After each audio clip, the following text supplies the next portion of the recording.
ಕರ್ನಾಟಕ ರಾಜ್ಯ ಶೋಷಿತ ಸಮುದಾಯಗಳ ಮಹಾಒಕ್ಕೂಟ, ಹಿಂದುಳಿದ ಜಾತಿ ವರ್ಗಗಳ ಒಕ್ಕೂಟ, ದಲಿತ ಅಲೆಮಾರಿ ಅಲ್ಪಸಂಖ್ಯಾತ ಸಮುದಾಯಗಳ ಒಕ್ಕೂಟದಿಂದ ಇವತ್ತು ಈ ಪತ್ರಿಕಾಗೋಷ್ಠಿಯನ್ನು ಕರೆದಿದ್ದೀವಿ.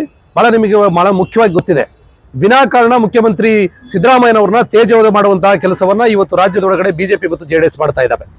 ರಾಜ್ಯ ಸರ್ಕಾರವನ್ನು ಉರುಳಿಸಬೇಕು, ಸಿದ್ದರಾಮಯ್ಯನವ್ರನ್ನ ರಾಜಕೀಯದಿಂದ ಕೆಳಗಿಳಿಸಬೇಕು ಮತ್ತು ಅವ್ರ ಮೇಲೆ ಕಾನೂನು ಚಟುವಟಿಕೆಗಳನ್ನು ಮಾಡೋದ್ರ ಮುಖಾಂತರ ಅವ್ರನ್ನ ಬಂಧಿಸಬೇಕು. ಈ ರೀತಿಯ ಕುತಂತ್ರದ ಷಡ್ಯಂತ್ರವನ್ನು ದೊಡ್ಡ ಪ್ರಮಾಣದಲ್ಲಿ ಮಾಡ್ತಾ ಇದ್ದಾರೆ.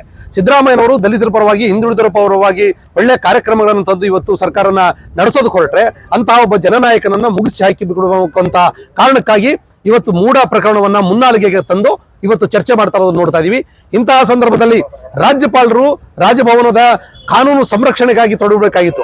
ಆದರೆ ಇಡೀ ರಾಜಭವನ ಇವತ್ತು ಸಂವಿಧಾನದ ಸಂರಕ್ಷಣೆ ಮಾಡೋದ್ರ ಬದಲಾಗಿ ಕಾನೂನನ್ನ, ಸಂವಿಧಾನವನ್ನ ಗಾಳಿಗೆ ತೂರಿ ಇವತ್ತು ಸಿದ್ದರಾಮಯ್ಯನವರ ಪ್ರಾಸಿಕ್ಯೂಷನ್ಗೆ ಅವಕಾಶವನ್ನ ಮತ್ತು ಆದೇಶವನ್ನ ಮಾಡಿದೆ. ಈ ಆದೇಶವನ್ನು ಮಾಡಬೇಕಾದ್ರೆ ಯಾವುದೇ ನಿಯಮಗಳನ್ನ ಪಾಲನೆ ಮಾಡಿಲ್ಲ.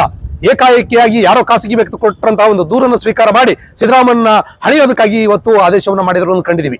ಇದೇ ರಾಜ್ಯಪಾಲರ ಎದುರುಗಡೆ ಮುಖ್ಯಮಂತ್ರಿ ಕುಮಾರಸ್ವಾಮಿ ಅವರನ್ನ ಪ್ರಾಸಿಕ್ಯೂಷನ್ ಕೊಡಬೇಕನ್ನುವಂತ ಲೋಕಾಯುಕ್ತದ ಮನವಿ ಇನ್ನು ಪೆಂಡಿಂಗ್ ಅಲ್ಲಿದೆ. ಶಶಿಕಲಾ ಜೊಲ್ಲೆ ಅವ್ರನ್ನ ಪ್ರಾಸಿಕ್ಯೂಷನ್ ಕೊಡಿ ಅನ್ನುವಂತಹ ವರದಿ ಇನ್ನು ಪೆಂಡಿಂಗ್ ಅಲ್ಲಿದೆ. ಜನಾರ್ದನ್ ರೆಡ್ಡಿ ಅವ್ರನ್ನ ಪ್ರಾಸಿಕ್ಯೂಷನ್ ಕೊಡಿ ಅಂತಂದೇಳಿ ಕೇಳಿದಂತ ವರದಿ ಪೆಂಡಿಂಗ್ ಅಲ್ಲಿದೆ. ಮುರುಗೇಶ್ ನಿರಾಣಿ ಅವ್ರನ್ನ ಪ್ರಾಸಿಕ್ಯೂಷನ್ ಕೊಡಿ ಅನ್ನುವಂತಹ ವರದಿ ಇವತ್ತು ರಾಜ್ಯಪಾಲರ ಎದುರುಗಡೆ ಇದ್ದಾಗ, ಒಂದು ವರ್ಷದಿಂದ ಈ ವರದಿಗಳ ಬಗ್ಗೆ ಒಂದು ಕಿಂಚಿತ್ತು ಮಾತಾಡದೆ ತನ್ನ ಬಾಯಿ ಮುಚ್ಕೊಂಡು ಕೂತಂತ ರಾಜಭವನ ಇವತ್ತು ಏಕಾಏಕಿಯಾಗಿ ಮುಖ್ಯಮಂತ್ರಿ ಸಿದ್ದರಾಮಯ್ಯನವ್ರನ್ನ ಹಣಿಬೇಕನ್ನೋ ಕಾರಣಕ್ಕಾಗಿ ಇವರು ಪ್ರಾಸಿಕ್ಯೂಷನ್ಗೆ ಆದೇಶ ಮಾಡ್ತದಂತಂದ್ರೆ ರಾಜಭವನ ಸಂವಿಧಾನದ ರಕ್ಷಣೆಗಾಗಿ ಕೆಲಸ ಮಾಡ್ತಾ ಇಲ್ಲ, ಬಿಜೆಪಿ ಮತ್ತು ಜೆಡಿಎಸ್ ಪಕ್ಷದ ಒಂದು ಕಚೇರಿ ರೀತಿಯಲ್ಲಿ ರಾಜಭವನ ಕೆಲಸ ಮಾಡ್ತಾ ಇದೆ ಅಂತ ಗೊತ್ತಾಗಿದೆ. ಹಾಗಾಗಿ ರಾಜ್ಯ ಸರ್ಕಾರದ ಜೊತೆಗೆ ಶೋಷಿತ ಧನ್ವನಿತ ಸಮುದಾಯಗಳ ಜೊತೆಗಿದ್ದಾವೆ. ಮುಖ್ಯಮಂತ್ರಿ ಸಿದ್ದರಾಮಯ್ಯನವ್ರ ಜೊತೆ ನಾವೆಲ್ಲರೂ ಕೂಡ ಇದ್ದೇವೆ. ಯಾವ ಕಾರಣಕ್ಕೂ ಸಿದ್ದರಾಮಯ್ಯನವರಿಗೆ ತೊಂದರೆ ಕೊಡಬಾರದು. ಸಿದ್ದರಾಮಯ್ಯನಿಗೆ ತೊಂದರೆ ಕೊಟ್ಟರೆ ನಾವು ಸುಮ್ಮನೆ ಇರೋದಿಲ್ಲ ಅನ್ನೋ ಕಾರಣಕ್ಕಾಗಿ ತೀರ್ಮಾನ ಮಾಡಿ ಇದೇ ತಿಂಗಳು 27ನೇ ತಾರೀಕು ಬೆಂಗಳೂರಿನ ರಾಜಭವನ ಚಲೋ ರಾಜಭವನ ಮುತ್ತಿಗೆ ಕಾರ್ಯಕ್ರಮವನ್ನು ಹಮ್ಮಿಕೊಂಡಿದ್ದೀವಿ. ಈ ಮುತ್ತಿಗೆ ಕಾರ್ಯಕ್ರಮಕ್ಕೆ ಗುಲ್ಬರ್ಗ ವಿಭಾಗದ ಜನ ಸಮುದಾಯಗಳು ಎಲ್ಲರೂ ಕೂಡ ಹೆಚ್ಚಿನ ಸಂಖ್ಯೆಯಲ್ಲಿ ಬಂದು ಇದರಲ್ಲಿ ಭಾಗವಹಿಸಿ ಈ ಹೋರಾಟವನ್ನು ಯಶಸ್ವಿಗೊಳಿಸಬೇಕಂತ ವಿನಂತಿಯನ್ನು ಮಾಡ್ತೇವೆ.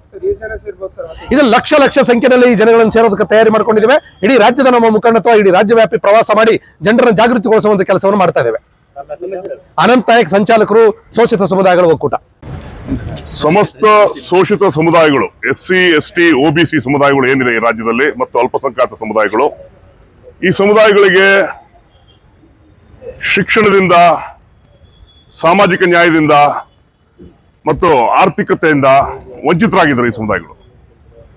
ಈ ಸಮುದಾಯಗಳನ್ನ ಅದರಿಂದ ಮುಕ್ತಿಗೊಳಿಸಿದ್ದು ನಮ್ಮ ಸಂವಿಧಾನ. ಈ ಸಂವಿಧಾನದ ಪರ ಯಾರಾದರೂ ಒಬ್ಬ ರಾಜಕಾರಣಿ ಏರು ಧ್ವನಿಯಿಂದ ಮಾತಾಡ್ತಾ ಇದ್ರೆ ಅದು ನಮ್ಮ ರಾಜ್ಯದ ಮುಖ್ಯಮಂತ್ರಿಗಳಾದ ಶ್ರೀ ಸಿದ್ದರಾಮಯ್ಯನವರು. ನಮ್ಮನ್ನ ರಕ್ಷಣೆ ಮಾಡಕ್ಕೋಸ್ಕರ ಅವರು ಸಂವಿಧಾನವನ್ನ ರಕ್ಷಣೆ ಮಾಡ್ತಾ ಇದ್ದಾರೆ. ಅದನ್ನ ಸಹಿಸಲಾರ್ದ ಈ ಕೆಲವು ಕೋಮುವಾದಿ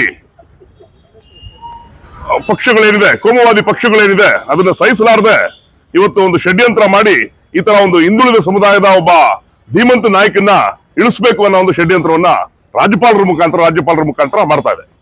ಇದನ್ನು ನಾವು ತೀವ್ರವಾಗಿ ಖಂಡಿಸ್ತೀವಿ.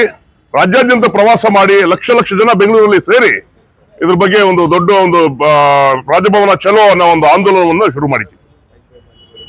ನನ್ನ ಹೆಸರು ಆದರ್ಶ ಯಲ್ಲಪ್ಪ, ಶೋಷಿತ ಸಮುದಾಯಗಳ ಮಹಾಒಕ್ಕೂಟದ ಸಂಚಾಲಕ.